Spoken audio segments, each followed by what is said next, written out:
کہ ہم اپنے رشتہ داروں سے بہت زیادہ بعض اوقات معاملات ہو جاتے ہیں اور اس کے نتیجے میں انسان ان سے تعلق ختم کر دیتا ہے، تو اس سے منع کیا گیا ہے۔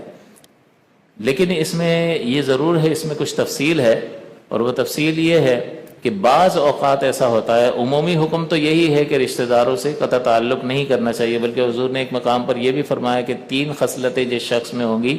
اللہ تعالیٰ اس پر بڑا کرم فرمائے گا اور اس کو جنت میں داخل فرما دے گا۔ سب سے پہلی چیز یہ کہ جو تم سے چھینے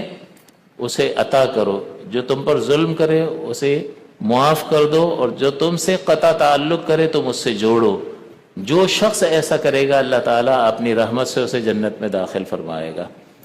تو اتنی جو ہے وہ رغبت پیدا کی گئی، کیونکہ اندر سے نفس کہہ رہا ہوتا ہے اس کو تو نہیں چھوڑنا ہے میں نے، اب یہ ہاتھ میں آیا ہے، اب ایک ایک گن گن کے بدلے لیے جائیں گے، تو اس چیز کی تعلیم شریعت نہیں دیتی ہے۔ لیکن بعض مقامات ایسے ہیں کہ جہاں قطع تعلق کرنا ضروری ہوتا ہے اور وہاں یہ قطع تعلق کرنا جائز ہوتا ہے۔ جیسے صحابہ کرام کے ادوار کو دیکھ لیں، بیٹا مسلمان ہو گیا، باپ کافر ہے، شدید اسلام کا دشمن ہے، تو پھر اس سے قطع تعلق کیا گیا۔ اسی طرح سے باپ مسلمان ہو گیا، بیٹا اسلام کا دشمن ہے، تو باپ نے اس بیٹے سے قطع تعلق کیا۔ بیویوں سے قطع تعلق کیا کہ شوہر مسلمان ہو گیا، بیوی مسلمان نہیں ہو کے دے دی، تو شوہر نے بیوی سے قطع تعلق کیا۔ تو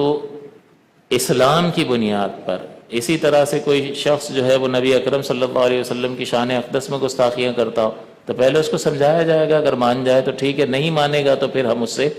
اپنا تعلق توڑ لیں گے۔ اسی طرح اللہ تعالیٰ کی شان اقدس میں گستاخیاں کرے، قرآن عظیم کی شان اقدس میں گستاخی کرے، تو ایسے شخص سے تعلق نہیں رکھا جائے گا۔ اسی طرح سے کسی شخص کے عقائد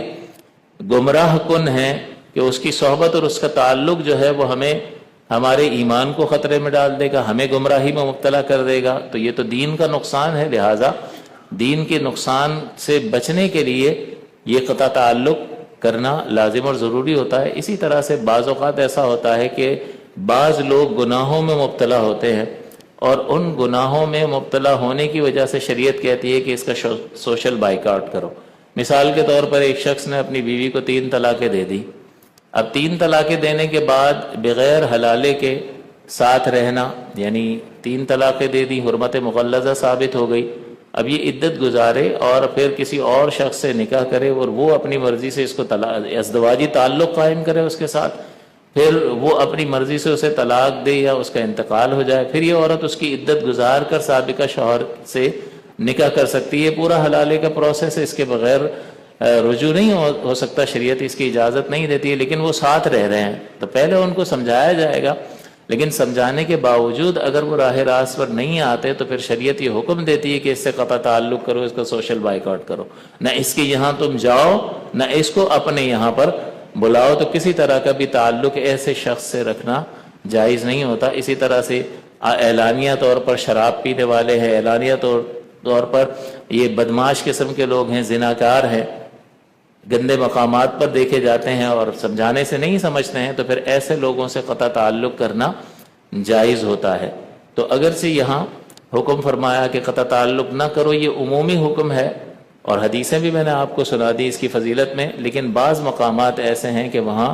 ہمیں خود نقصان ہو رہا ہوتا ہے، تو شریعت اس بات کی اجازت دیتی ہے کہ ایسے مقام پر بعض اوقات قطع تعلق کرنا لازم ہوگا، واجب ہوگا، اور بعض اوقات شریعت اس بات کی اجازت دیتی ہے۔ گناہوں میں ملوث ہیں بعض افراد رشتہ دار کہ اگر ان کے ساتھ بیٹھے تو ہمارا بھی معاملہ گڑبڑ ہو جائے گا، تو پھر ایسے مقامات پر شریعت اس بات کی اجازت دیتی ہے کہ ان سے دوری اختیار کی جائے۔ تو ان دونوں چیزوں میں بیلنس کرنے کی ضرورت ہے۔